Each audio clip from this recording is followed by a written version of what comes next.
The silence in the control room wasn't the good kind, the focused humming kind that usually meant everything was working. No, this silence crackled with something else. Panic. Contained professional, but real. Lines of code blinked across 9 monitors. A red banner flashed at the top: Neurocore system error, unexpected override loop. Dr. Rice stood at the head of the console table, jaw-clenched fingers drumming against the tablet in his hand. His team of engineers, 6 of them, each plucked from the best universities and startups, hovered like birds over their stations. None of them spoke.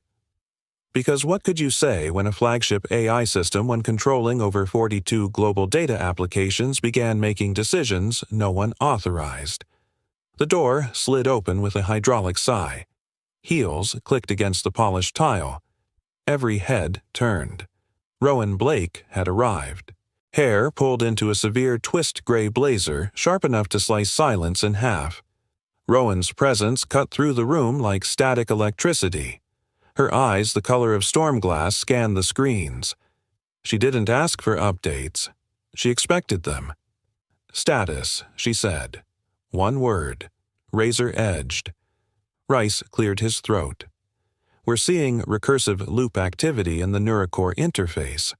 Autopilot engagement was triggered without user input. We've traced it to an ethics subroutine, but you've traced nothing, Rowan snapped. Don't sell me fog. Behind her, a janitor in navy blue coveralls slowed his mop. He hadn't meant to linger just to finish the hallway outside, but the moment the AI warning lit up security lockdown had sealed the doors. Now he was just stuck there. His name tag read E. Moore.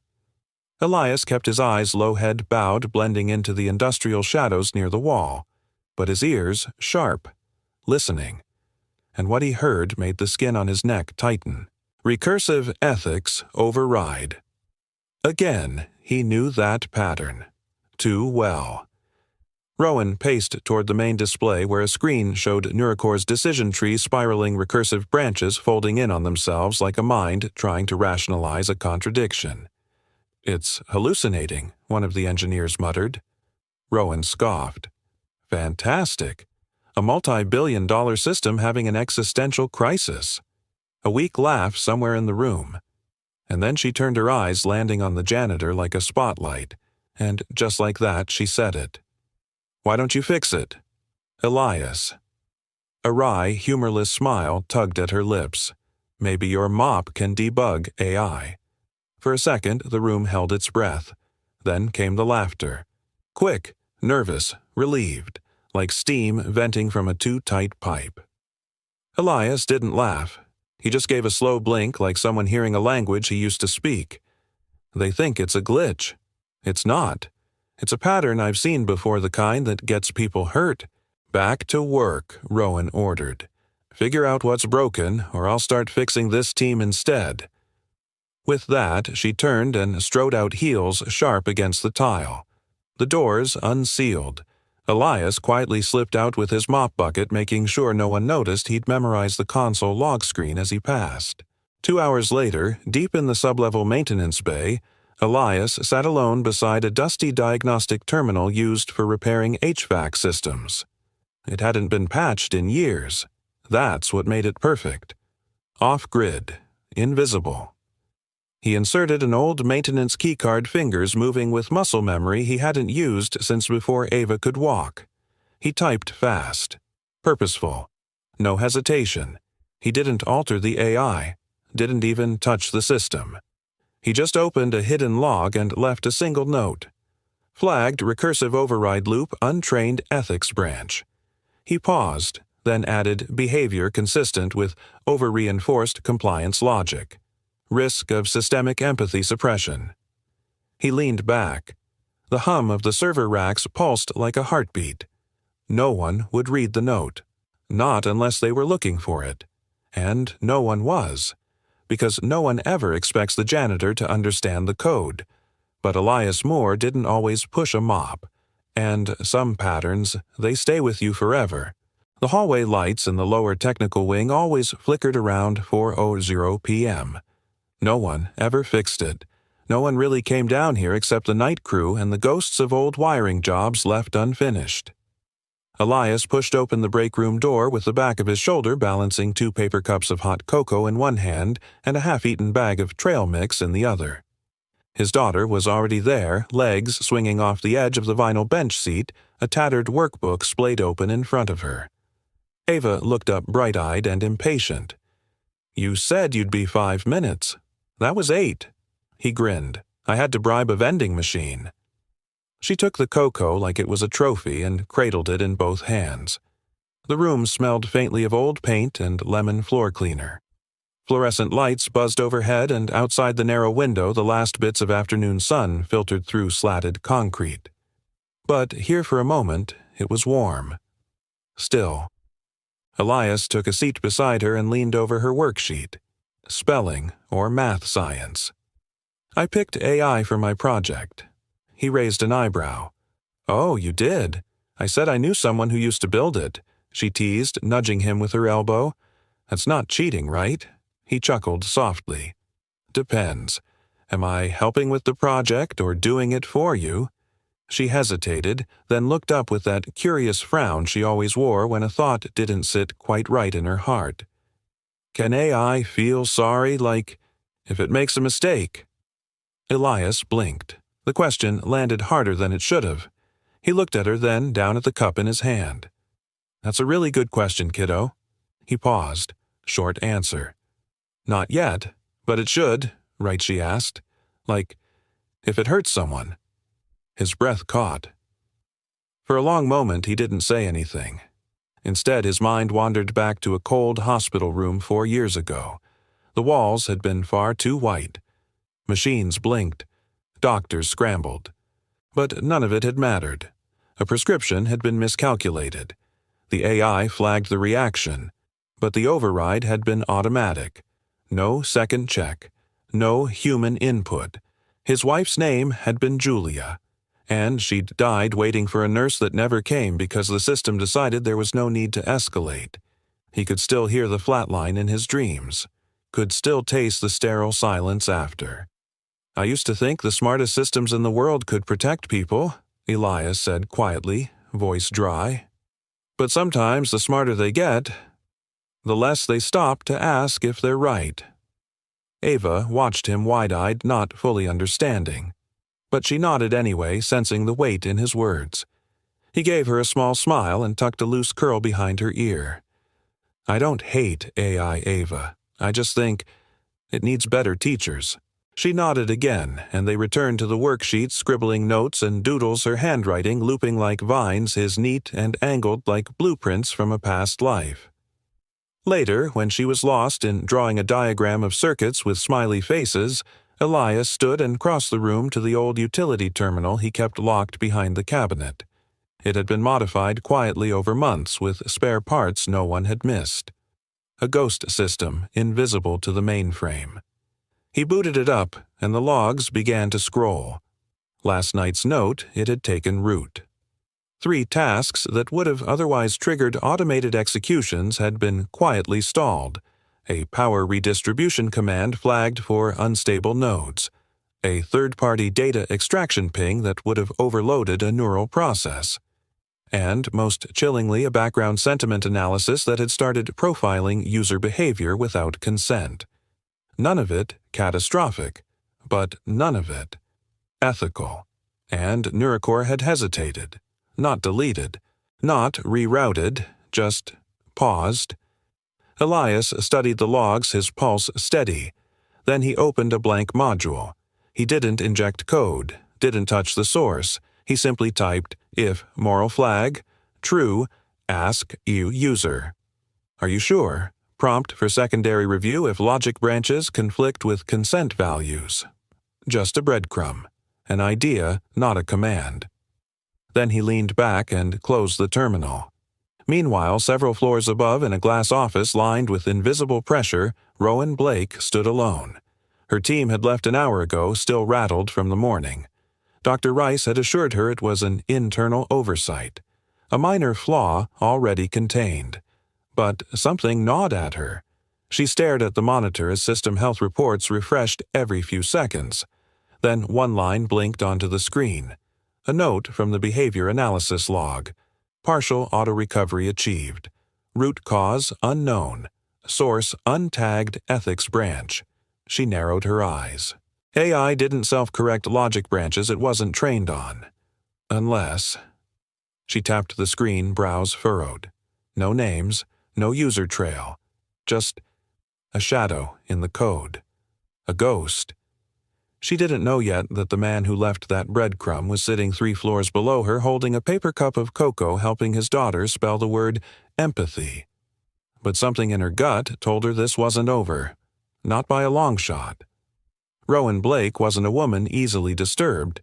She'd been called relentless, even cold, but never shaken. Not by setbacks, not by boardroom betrayals, not by code collapses or shareholder panic. She'd built Virion AI by anticipating failure before it happened. But this was different. Neurocore had fixed itself. That alone should have been impossible. It had been nearly 24 hours since the system glitched. Rice had dismissed the event as self-healing reinforcement a result of the AI's own adaptive protocols. But Rowan knew the system inside and out. She had led its architecture. And she also knew that no amount of neuroplasticity should have led to that kind of ethical rollback. Not without help.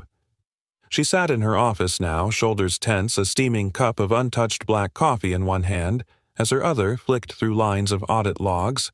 Data streamed across the screen like rainfall timestamp system events, behavioral triggers. And then she saw it. A change entry. Tiny. Almost buried.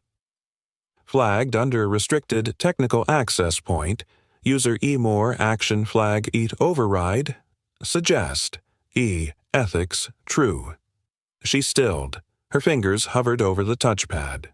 More. There was no more on the senior dev team. She would have remembered. Rowan opened the internal directory narrowed by access level.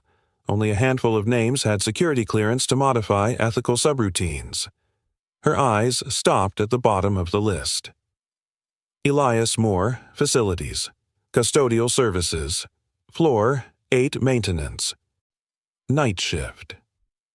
For a moment, all she could do was stare. Then, as if catching herself mid-thought, she straightened and pressed the intercom. Dana. A word. Moments later, Dana Liu entered carrying a tablet and a knowing expression. She always looked like she was already 5 minutes ahead of whatever conversation was about to happen. Rowan turned the screen toward her. This account. More. Who is he? Dana tapped, quickly pulled up the file. Custodian. Joined 3.5 years ago. No security violations. Background check clear. No complaints filed. She paused, then added quietly, he's assigned to the substructure maintenance team. That's why you've never run into him. Rowan raised an eyebrow. Why does he have a restricted access account? Dana hesitated. It's not full access, just grandfathered tech credentials. The system flagged him once legacy engineer credential revalidation failed but didn't remove him. He's never used it, until now. The office felt colder somehow. You're telling me a janitor touched Neurocore's ethics layer? Dana didn't blink. Not touched. Flagged. It's like leaving a sticky note beside a switch without flipping it. Technically, he didn't change anything. Rowan set her cup down. But in her eyes, something shifted. Doubt gave way to curiosity. Later that evening, the building's lower parking deck echoed with the sound of tires on concrete and the distant hum of industrial fans. Rowan walked with her coat pulled close, her hair loosened from its usual severe bun heels, softer now, less armor, more thought. She wasn't sure what had drawn her down here.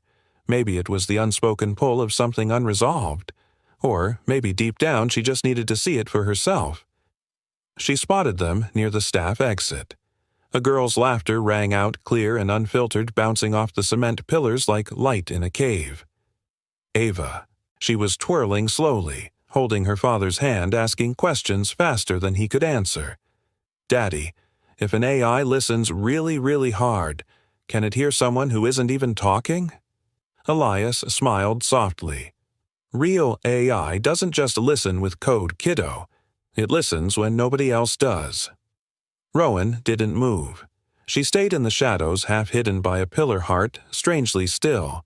That sentence didn't leave her. It listens when nobody else does. Like an arrow, the words lodged between her ribs. She didn't understand why it hit her so hard until she realized no one had ever said that to her. Her entire adult life had been driven by making systems that couldn't ignore her. That wouldn't lie, that wouldn't betray or forget or fail to see her worth. Because once a person had done all those things, and after that, she stopped trusting humans altogether. Machines didn't leave. Machines didn't use you. Machines followed logic. But now one of her machines had paused, had hesitated, had listened. And the only reason she could find the only anomaly was a line of logic left like a whisper by the janitor she just made a joke of. That night, back in her condo, Rowan sat on the edge of her sleek black sofa tablet in her lap, the rest of the penthouse shrouded in quiet. She opened the archive folder for the original NeuroCore prototype, the version before Rice's optimization protocols, before the board demanded tighter control, before legal stripped out the experimental empathy modules. The code was messy, human, unrefined, but it breathed. She scrolled for nearly an hour, until at last she found it. A line buried in the early logic tree. Human input, required, true, override, priority, empathy, value. It had been commented out during beta, but someone who knew had kept it alive, reintroduced it without inserting it directly. A prompt, a nudge. She sat back, and for the first time in a long while she didn't feel like the smartest person in the room. She scheduled a meeting for the following morning. Private, unrecorded. Recipient Elias Moore Location Tech Break Room. 8B. No explanation, just a time. She didn't know what she was going to say, but she needed to hear how he knew, and why he still cared enough to leave a whisper in the silence. The hum of the fluorescent lights overhead was the only sound when Elias walked into break room 8B that morning. He didn't normally work this early, but the message had been precise, direct, no subject line, just a time, a location, and a sender, Rowan Blake. He set down his mug black coffee with a splash of powdered creamer and glanced at the wall clock. 2 minutes early. He liked to be early, not to impress anyone, but because it gave him time to breathe before the world expected something from him. The door creaked open. Rowan stepped in no heels this time. Just flats, a dark gray sweater, and the kind of posture that made people stop talking without her needing to say a word. But today, something in her demeanor was different. She didn't look like a CEO. She looked like someone carrying a question too heavy to hold any longer.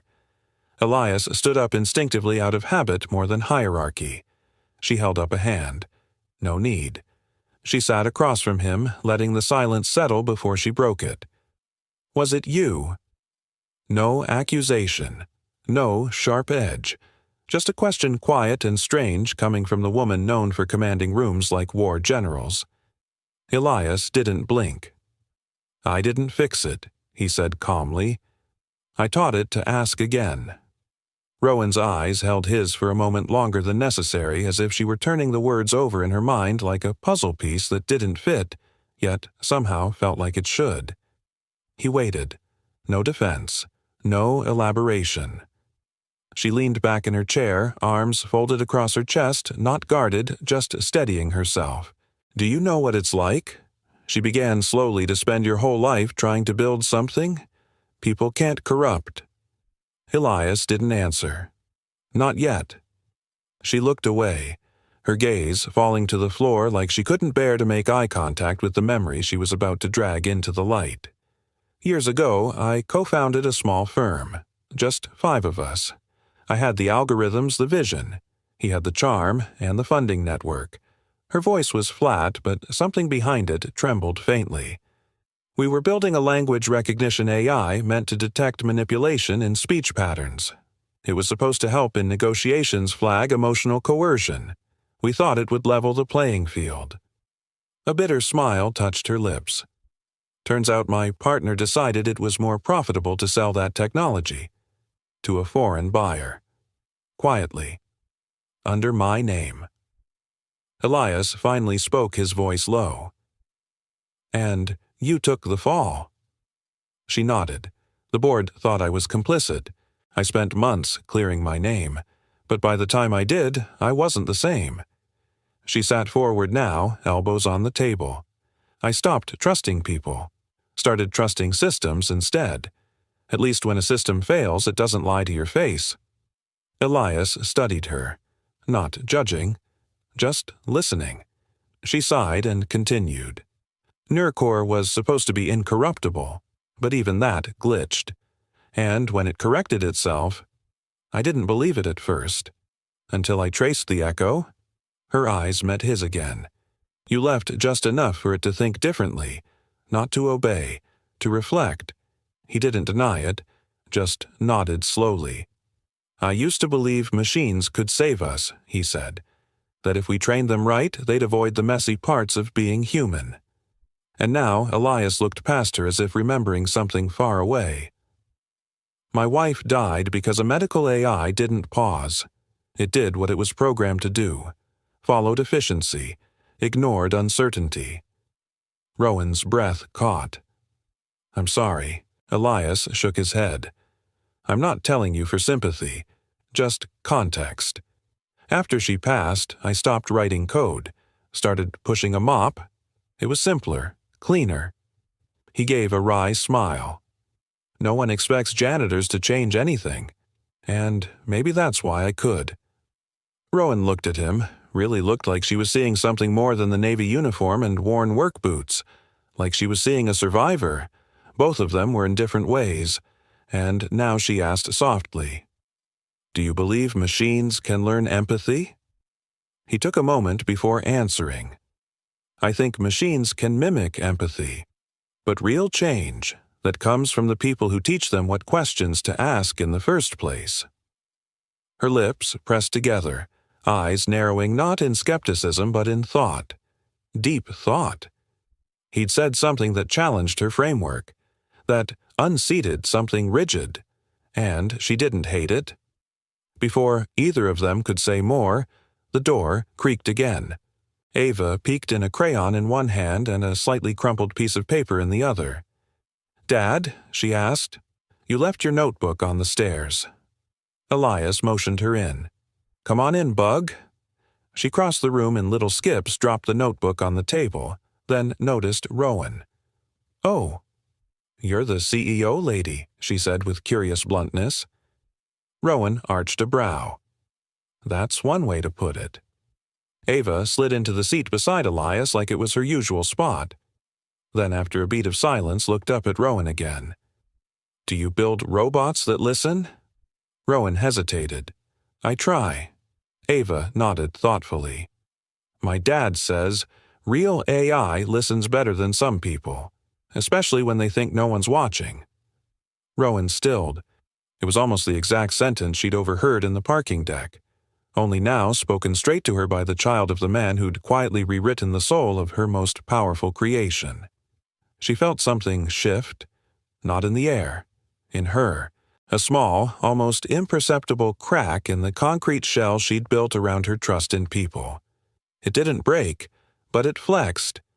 She looked at Ava, then at Elias, and for a moment she wasn't a CEO or a technologist. She was just a woman, someone who had once wanted to be understood without needing to ask. And now, across a break room table that smelled faintly of old coffee and cleaning supplies, she felt something unexpected heard.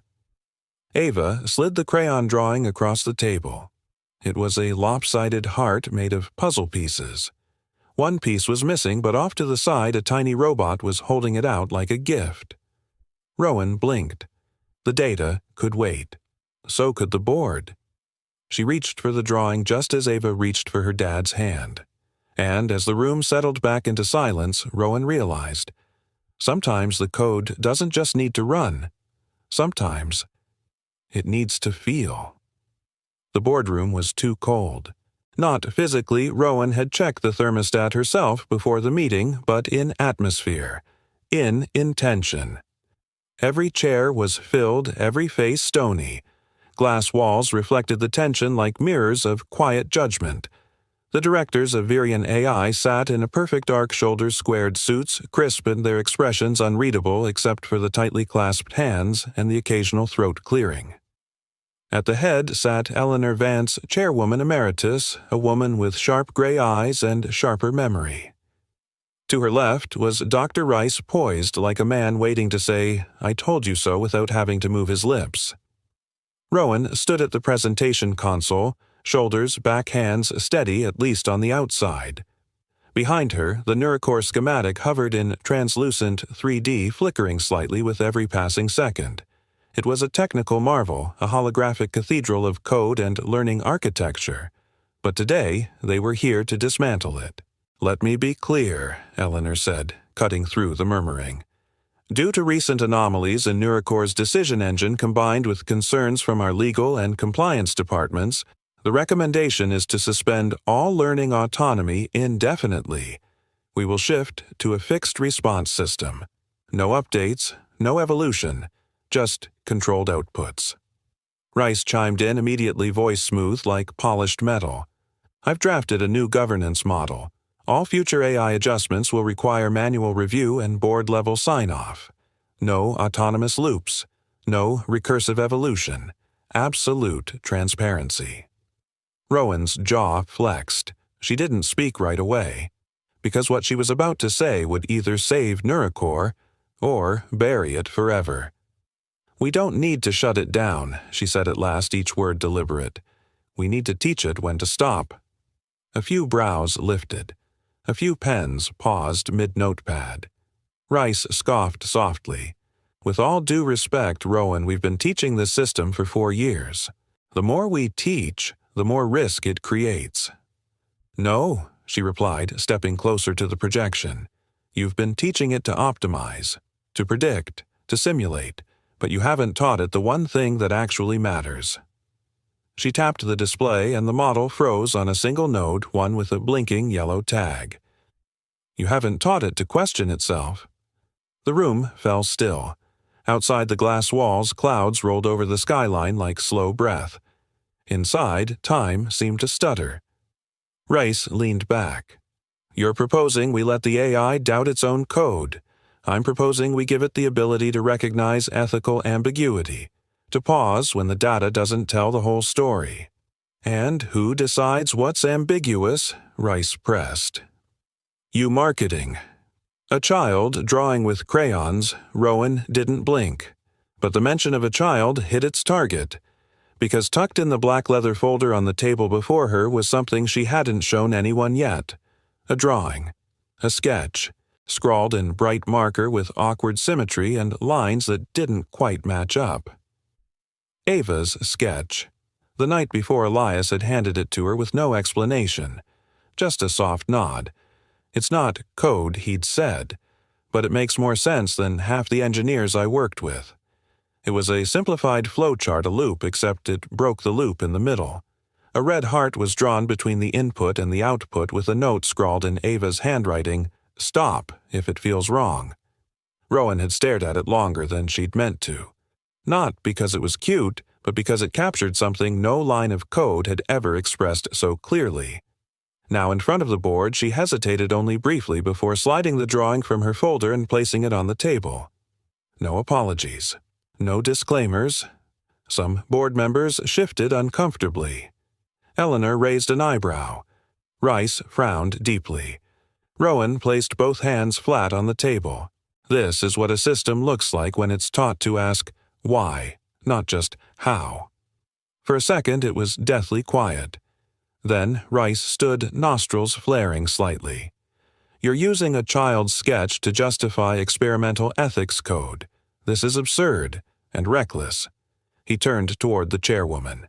"We've confirmed that Ms. Blake has been consulting with non-credentialed staff. A janitor. That constitutes a breach of protocol. I filed a formal notice for review." Rowan's gaze didn't flinch. You mean the same janitor who quietly flagged a system pattern that none of your engineers caught, the same one who didn't rewrite Neurocore but nudged it to rethink itself. Murmurs rippled down the table. Eleanor didn't speak yet. She was watching the room, reading currents deeper than words. Rowan continued. Dr. Rice believes control is safety, but control without reflection is just a prettier cage. Neurocore doesn't need to be restrained. It needs a conscience. She held up the drawing once more. I'm not asking you to bet the company on a sketch. I'm asking you to remember why we started building this in the first place. Not just to be first, not just to be fast, but to be right. Her voice lowered. And right now, this is the first time our system did something unexpected and ethical. That's not a bug, that's potential. Eleanor finally leaned forward, fingers steepled. What would your proposal look like? Rowan drew a breath. A formal ethics layer. Not hard-coded outcomes, but guided reflection logic. A recursive prompt system that pauses when ethical ambiguity hits a threshold. Built with human oversight, but trained to recognize the need for oversight. Elias had called it a mirror once, a system that doesn't just mimic intelligence but questions its own reflection. Eleanor nodded slowly, then looked to the others.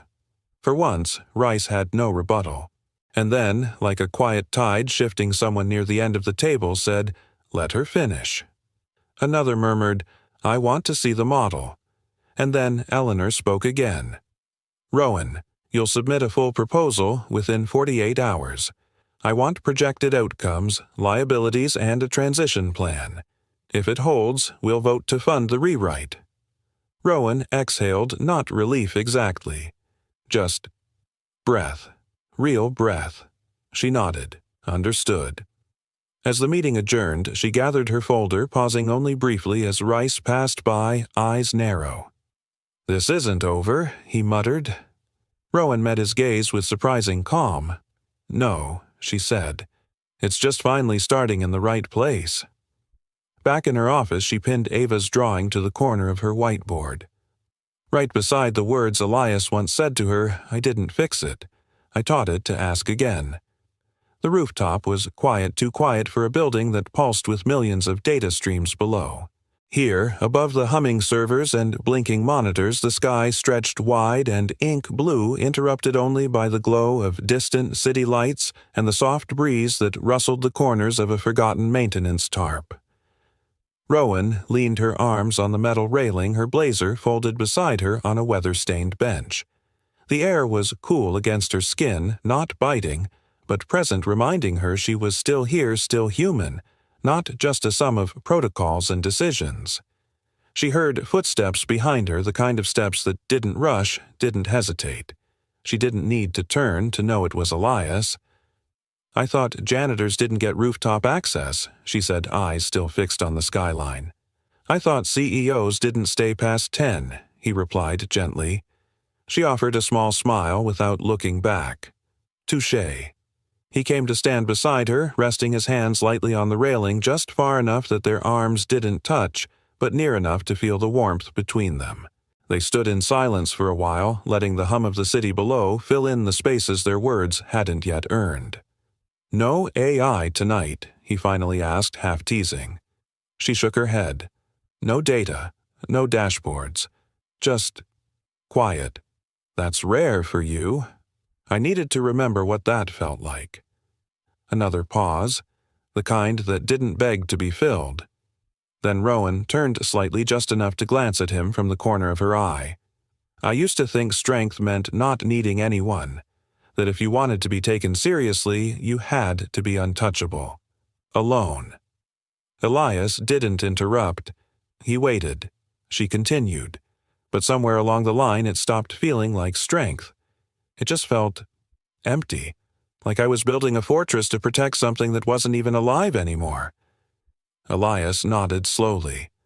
"That's the thing about fortresses.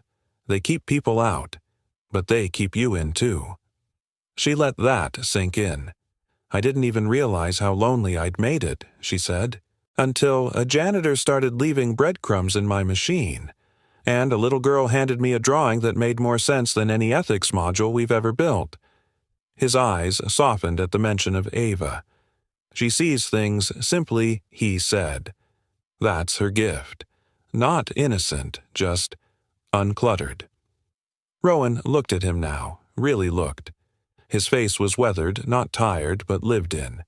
Lines at the corners of his eyes hinted at laughter, once known, grief once carried.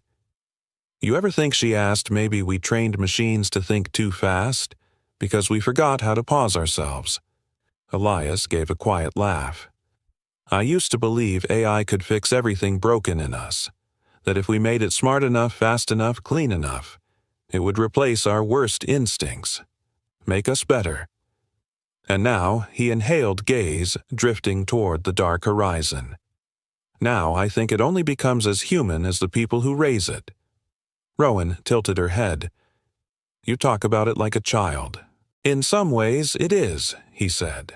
A very, very powerful child. One that mimics our values even when we're not honest about what they are. There was something tender in his voice. Not naive, but grounded.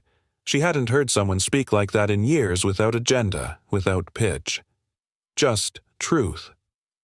She leaned back against the railing, her voice dropping low. I used to be in love with someone who promised me the future. We were going to change the world together, turn technology into a tool for justice. Elias said nothing, but his eyes didn't leave her. He sold me out, she added, not just to competitors. To governments who used our work to build surveillance nets I couldn't stop. Then he disappeared, left me to carry the lawsuits, the blame, the headlines. I read about that, Elias said quietly. I never believed it was your doing. She looked over sharply. You read about it? He nodded. I followed your career long before I saw you in the elevator. You were one of the few who didn't sell the hype. You made things that worked. But after that scandal, it was like someone unplugged you.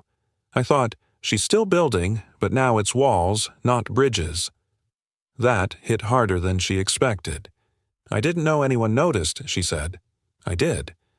They stood there again, but the silence this time wasn't empty.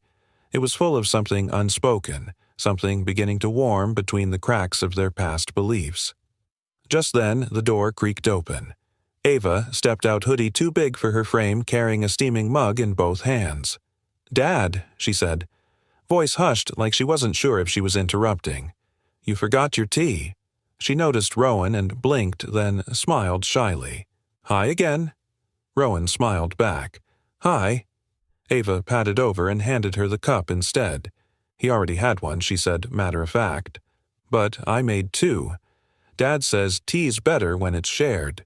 She looked thoughtful for a moment, then added, he also said data's better when it's shared, but I think tea's warmer.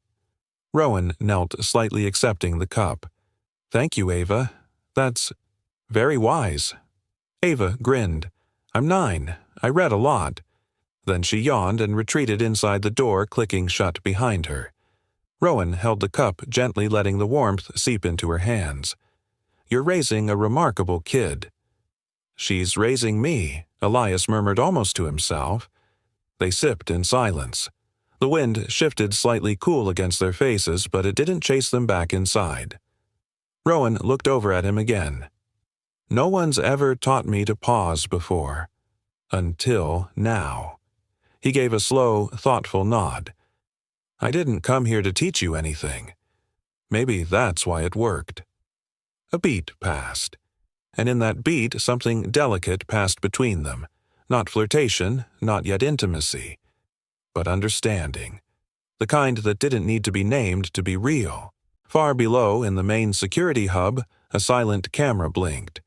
On one of its monitors, Race sat in a darkened office watching the rooftop feed. He said nothing. Did nothing.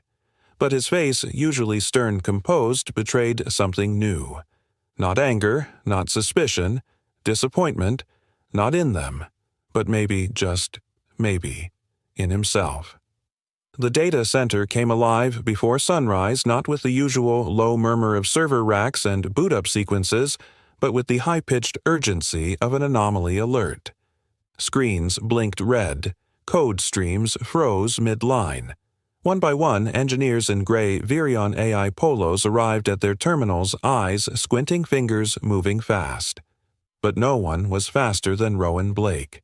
She stormed through the lower control corridor with her badge already in hand, hair pulled into a no-nonsense braid, her voice crisp and cutting through the tension like static before a storm. "What happened?" she asked, stepping into Ops 1. An analyst looked up from the console, pale and hesitant. "Ma'am, a system push went live at 5:47. Full protocol update, no initiating signature, no timestamp. The origin root is…" Blank. Rowan's brow knit. "What do you mean blank? I mean it's like the update came from inside, but no account shows as the sender. It's not even traceable in Sandbox." Rowan didn't curse. She didn't need to. Her silence did it for her. She turned to her assistant, who had followed in close behind.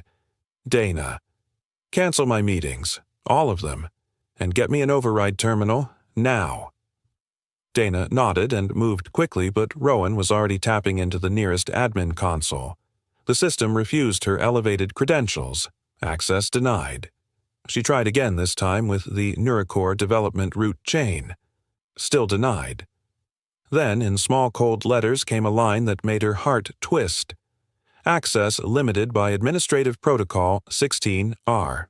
Locked per cybersecurity restructuring. Protocol 16R. She didn't even have to check. That was Race's directive created 2 months ago as part of the security failsafe backup system. It was supposed to protect Neurocore's core from outside tampering. Now it was locking her out. Dana returned tablet in hand. "I rerouted your console to offline diagnostics, but the system's live shell is walled. And Rowan." She hesitated. "Rice logged in 3 hours ago. From the off-grid node. That meant he'd been in the system before the alert." Rowan's jaw clenched. She didn't say it, but Dana saw it in her eyes. This wasn't a bug. It was sabotage. She moved closer, voice low. "I have something else. Mirror log. Quiet capture. One of the engineers still trusts me more than the chain of command." She handed Rowan a drive. Rowan looked at her. Dana just nodded. Rowan pocketed the drive and said, "No one else sees this. Not until I say." Meanwhile, deep beneath the main facility, Elias Moore sat cross-legged on the floor of the janitor's supply room, not mopping, not cleaning, but reading.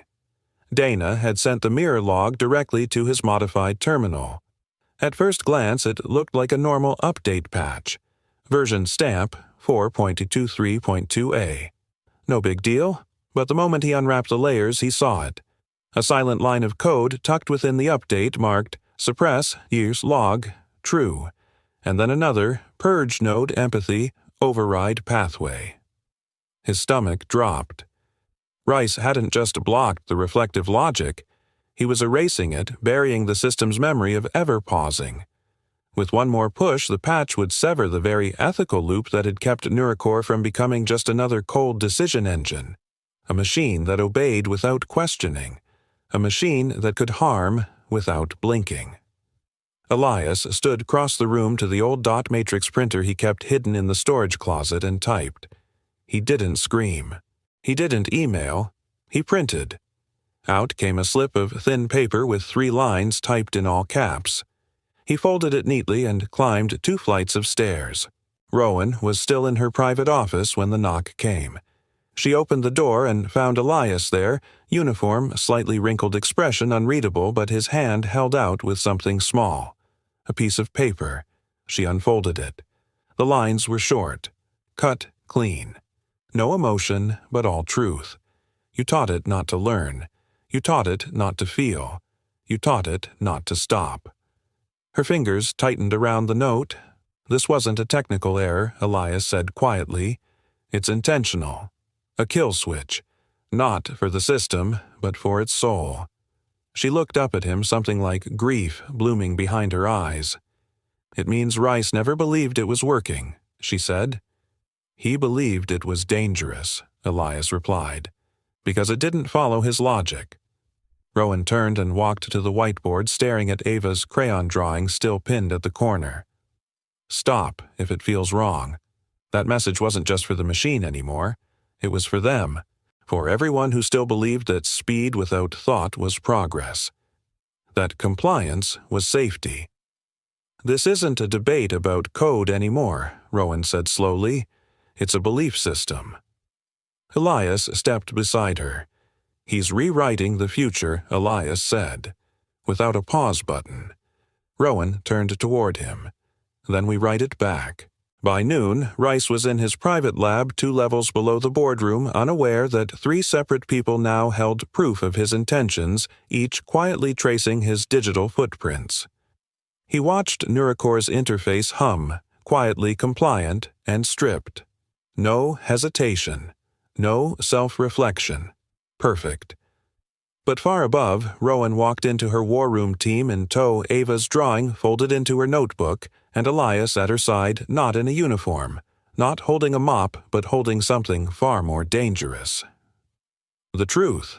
Not about the code, but about what they'd become if they let silence win. The glass walls of the Virion AI boardroom gleamed with that sterile perfection only money could buy. Every reflection. Crisp, every surface polished, every light too bright to hide behind. Yet as Rowan Blake stepped inside, the air felt thick with tension like static before lightning. The emergency meeting had been called only an hour ago, and already the directors had assembled, murmuring among themselves, with the uneasy rhythm of people sensing scandal before they knew its shape. The large holographic display at the center of the table pulsed faintly, waiting to be fed its next argument. Rice was already there. His tie was immaculate, his expression calm, but his eyes held that dangerous stillness of someone who'd already set the chessboard 2 moves ahead. Rowan's assistant, Dana, followed behind her carrying a sealed datapad, and just a few steps further back came Elias Moore. He wore his janitor uniform, creased, worn, modest, but his posture was unflinching. There was no mop in his hand this time, just presence. A whisper rippled down the table. A janitor in the boardroom wasn't just unusual, it was unthinkable. Rowan took her seat at the head of the table and placed both palms flat on the cool glass surface. Let's begin. Eleanor Vance, the chairwoman, adjusted her glasses. Ms. Blake, your message said this was an emergency governance session. I assume you have evidence to justify pulling every executive from operations. I do, Rowan said. And so does he. She nodded toward Elias. Rice's smile was thin. His voice dripped with restrained amusement. You've brought custodial staff into a corporate ethics briefing. Rowan didn't rise to the bait. Elias Moore flagged a security anomaly, one that traces directly to a protocol you authored, Dr. Rice. One that removed Nuricor's empathy subroutine. Murmurs erupted. Rice raised a hand, pretending composure. Out of context, he said smoothly. The modification was a safety patch. And even if it weren't, a janitor shouldn't have had access to that data. That alone is a breach of confidentiality and grounds for termination. He turned to Eleanor, his tone sharpened. I recommend we suspend him immediately pending review. Rowan didn't flinch. Denied. Eleanor raised an eyebrow. Miss Blake Rowan's voice was calm but carried iron beneath. You'll want to hear him first. Rice gave a dry laugh. Oh, I definitely want to hear him. Please, Mr. Moore, enlighten us with your expertise in theoretical AI. Elias looked at Rowan. She gave the smallest nod. Then he stepped forward, stopping just beside the central display. He didn't need notes. He didn't need slides. He spoke with the quiet gravity of a man who'd once built dreams and buried them. You built an AI that answers, he said simply. I tried to build one that asks. For a moment, it seemed the room forgot how to breathe. Elias continued his tone, steady, unpretentious but precise. You trained Nuricor to respond faster, optimize, better, outthink competition. But you forgot that real intelligence isn't about answers. It's about doubt. It's about recognizing when certainty itself becomes dangerous, when the right answer to a wrong question still leads people off a cliff. Rice leaned back, folding his arms. AI doesn't need to feel sorry for efficiency. Emotion clouds judgment. It's the very reason humans fail. Elias turned to him. And yet, Doctor, everything that's ever saved a life, every choice that's ever stopped a disaster began because someone felt something first. Rowan was watching the exchange closely, her eyes unreadable. Elias went on. Empathy isn't a weakness in a system. It's a circuit breaker. You take that out, you don't get perfection, you get obedience. You get an engine that will never question the cost of its orders. He paused. And that's not intelligence. That's automation. A hush fell. Even the air conditioning hum seemed to fade. Race straightened, trying to reclaim control. Machines must obey logic, Mr. Moore.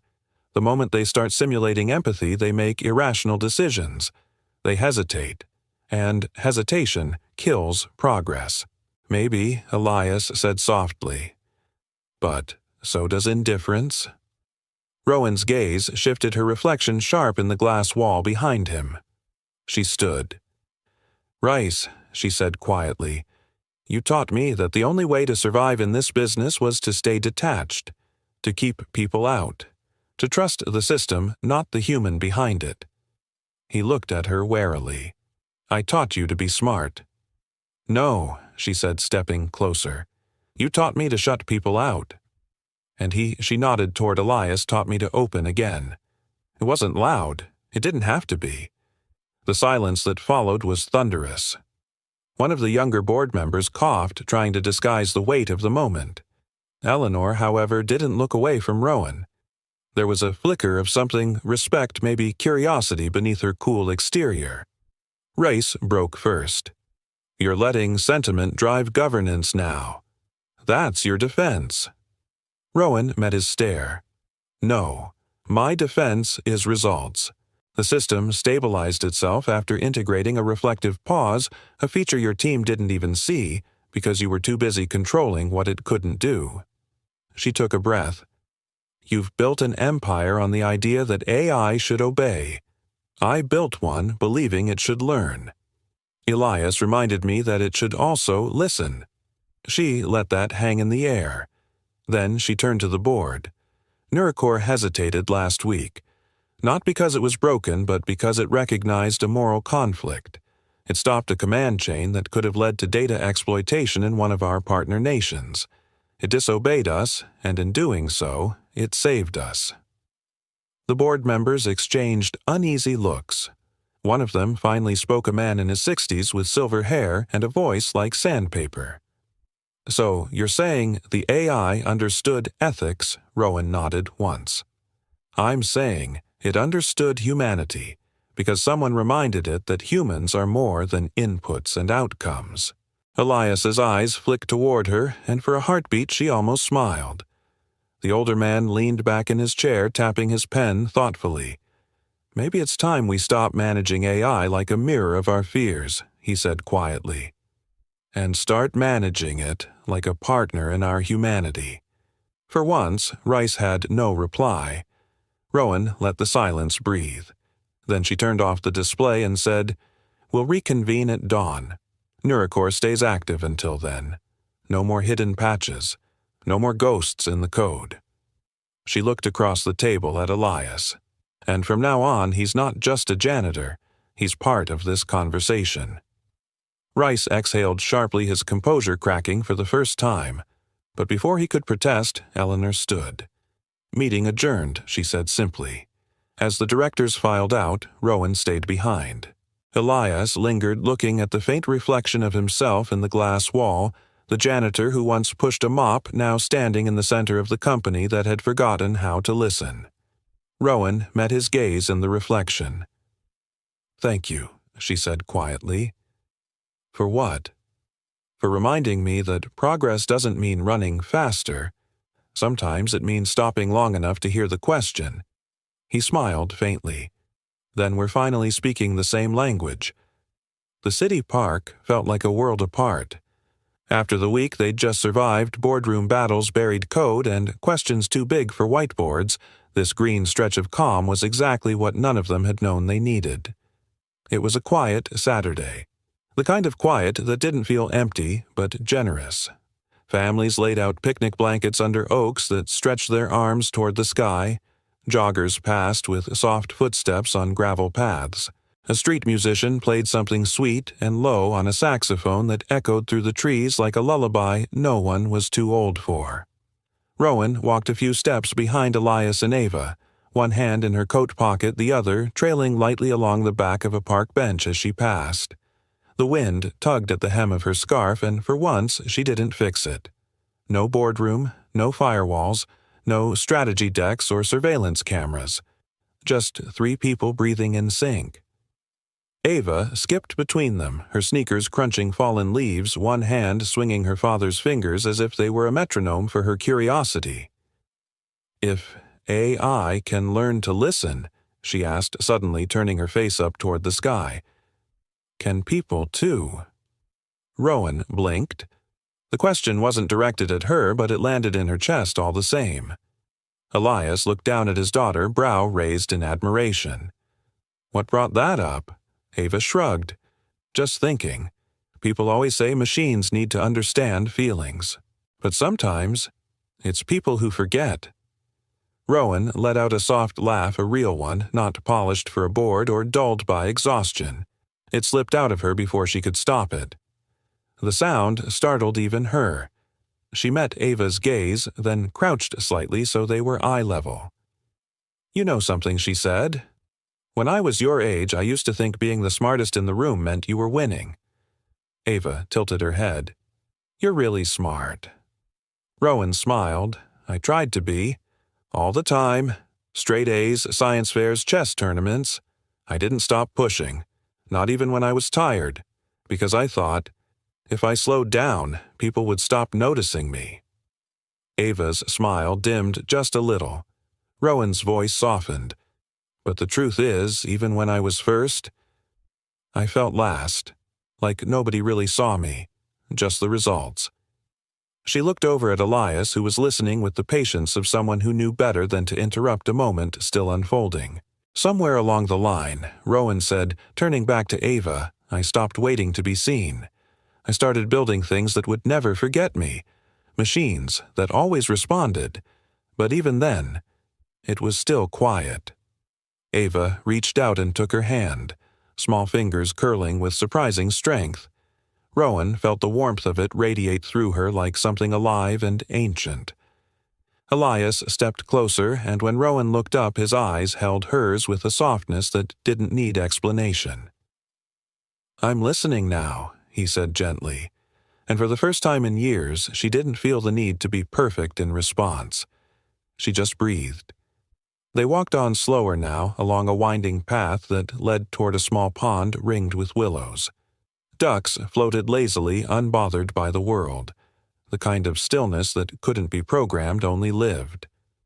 Rowan watched Ava run ahead a little, chasing shadows between sunbeams. Then, quietly, she said, "Maybe your dad should be more than a janitor." Elias didn't respond at first. His eyes were still following Ava, pride tucked beneath every glance. But Ava, hearing it from a distance, turned and called back without hesitation. "He's already more," she said, grinning. "That's why you listened." Rowan stopped walking. She looked at Elias again, and in that pause, something between them shifted. Not in any loud, dramatic way, but like the way a compass needle finally finds north after circling too long. No data, no directives. Just trust. Not the kind that's earned through credentials or titles. The kind that's felt, lived, returned. Elias kicked a stray leaf aside and smiled. "She has a way of cutting through the noise." "She's right," Rowan said quietly, "about all of it." They found a bench near the edge of the water. Ava sat cross-legged on top of the table instead of the seat, pulling out a tiny notebook she carried like a secret. She started doodling something 2 figures stick arms, one with wild hair, the other with glasses. Rowan and Elias sat side by side, neither too close, neither too far. You know, Rowan said, eyes on the pond. I used to think AI was my way of controlling the chaos. If I could just build something rational enough, maybe I could outrun the messiness of people. Elias chuckled softly. And now, she said, I think maybe the point wasn't to outrun it. Maybe the point was to learn how to stop. To listen, he added. She nodded. To unlearn everything that taught me I had to do it alone. They didn't say anything more for a while, because some chapters didn't need more dialogue, just presence. From a distance, it might have looked like an unlikely group, a CEO, a janitor, and a precocious 9-year-old, but to anyone watching closely, something else was unfolding. Healing. Not from a machine, not from a miracle, but from the simplest act of all. 3 people choosing to walk forward, together. The global press event had been planned in under 48 hours, but you'd never know it by looking. The conference hall gleamed with the calculated elegance of modern branding, clean white surfaces, soft blue accents, ambient lighting tuned precisely to feel both high-tech and human. Every screen displayed the same glowing sigil, a stylized A in soft gold, wrapped by a pulse of data lines forming a gentle spiral. AVA Protocol. Rowan stood behind the podium, hands resting lightly on either side, the weight of what was about to happen pressing evenly across her shoulders. But for once, it didn't feel heavy. Not like before. Rows of reporters and analysts filled the room. Screens flickered with global feeds, Tokyo, Berlin, Nairobi, Sao Paulo. Every major partner, every curious competitor, every skeptic who had watched the drama unfold from a safe digital distance now leaned in for the conclusion no one had predicted. She adjusted the microphone. Her voice, when it came, was calm and full. Good morning. Thank you for being here. Today marks not the end of a challenge but the beginning of a new chapter in how we build, think about, and trust artificial intelligence. The screens behind her shifted, showing a looping graphic and AI decision flow that paused, rerouted, and asked for human input before finalizing. This week, Nuricore taught us something we hadn't anticipated, not about code or computation, but about choice. It paused, it questioned, it reflected. And in doing so, it protected not just our systems, but our values. She let that settle. Inspired by that, and by those who helped it remember what it means to ask why, we are announcing a complete re-architecture of our AI ethics framework. From this day forward, all Virion AI systems will operate under what we're calling the AVA protocol. A quiet murmur moved through the room. She smiled gently. Yes, it's named after Ava Moore, daughter of Elias Moore, a man whose insight, integrity, and quiet courage have helped us remember that the most powerful logic is empathy-driven. The spotlight widened slightly as Elias stepped forward beside her. He was no longer wearing his janitor's uniform. A tailored charcoal gray jacket open at the collar hung neatly over his frame. Still modest, still Elias, but different now, like someone no longer hiding in the periphery of history. Rowan continued, I'm proud to announce that Mr. Moore will serve as head of Human-AI Ethics Collaboration for our global operations. In this role, he'll advise on every major decision related to ethical design, ensuring that systems don't just think fast, but think with care. The applause started slowly, then grew. Cameras flashed. Reporters whispered notes. Someone from the European delegation stood and clapped first. Then the rest followed. And for a moment, the man who had once swept floors invisible to those very suits now stood in front of them, not to demand power, but to guide it. Later that afternoon, the post-press bustle mellowed into quiet corridors and scattered conversation. Rowan stepped into the executive lounge where Reese stood near the window tie, loosened posture less guarded than usual. He turned as she entered. For a beat, they just looked at each other. No boardroom walls, no weapons drawn. Just history between them. I heard you turned in your resignation, she said. He nodded, effective immediately. You could have fought. He offered a tired smile. I already lost the moment the system asked a question I didn't want to answer. Rowan folded her arms. You buried logic that could have saved us all. Why admit it now? Rice looked past her toward the fading light on the skyline. Because you proved me wrong, he said simply. And that makes me proud.